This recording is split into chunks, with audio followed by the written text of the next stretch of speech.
কই মনা কালো জাদু করা মনারা কই? আর্জেন্টিনার জন্য তো অনেক কালো জাদু করলেন, বললেন যে আর্জেন্টিনা হেরে যাবে, কিন্তু আর্জেন্টিনা তো তিনটা তিনটা ভরে দিচ্ছে, এরকম করে ভরে দিছে।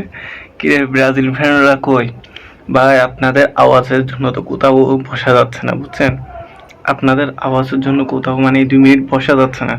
মানে যেভাবে মুরগি উল্টে হচ্ছে আপনারা লাফাতে শুরু করছেন, আমরা তো মনে করছি আমরা নিজেরাই হেরে গেছি, বুঝছেন?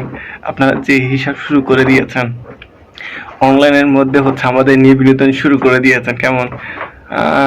যাই হোক, কিন্তু খেলাটা অনেক কষ্টে জয় পেয়েছি অনেক। আমি তো বুকের মধ্যে হচ্ছে কি ধরপড় ধরপড় শুরু হয়ে গেছে, যেন হার্ট অ্যাটাক করবে এরকম একটা অবস্থা হয়ে গেছে। কারণ হচ্ছে এত বেশি মানে অ্যাটাক হয়েছিল, মানে একে অপরকে দুই দলে অনেক সুন্দর খেলা খেলেছে। এখন হচ্ছে এখন আমরা তো মনে করছি এখন এই জয়ে তো হেরে গেছে ব্রাজিল, না? কারণ তারা হচ্ছে এই কয়দিন ধরে যে হারে হচ্ছে আমাদের পেছনে লেগে থাকছে, মানে আমাদের কিভাবে হচ্ছে ছোট করা যায়। তারপর হচ্ছে আর তান্ত্রিক হারামজাদা হালারপুত এ বলতেছে কি আর্জেন্টিনা হেরে যাবে।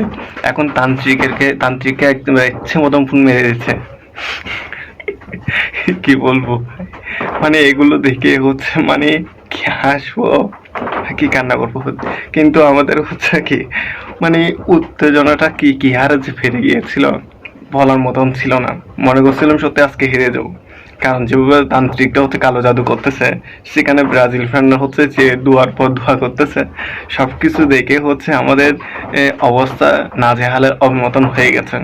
যাই হোক, যারা অনেক কষ্ট করে না ঘুমিয়ে হচ্ছে খেলা দেখার জন্য বসেছিলেন, যান এখন হচ্ছে লুঙ্গি উল্টিয়ে মুখের উপর দিয়ে ঘুমিয়ে যান। অনেক কষ্ট করেছেন ভাই, অনেক চিল্লাইছেন।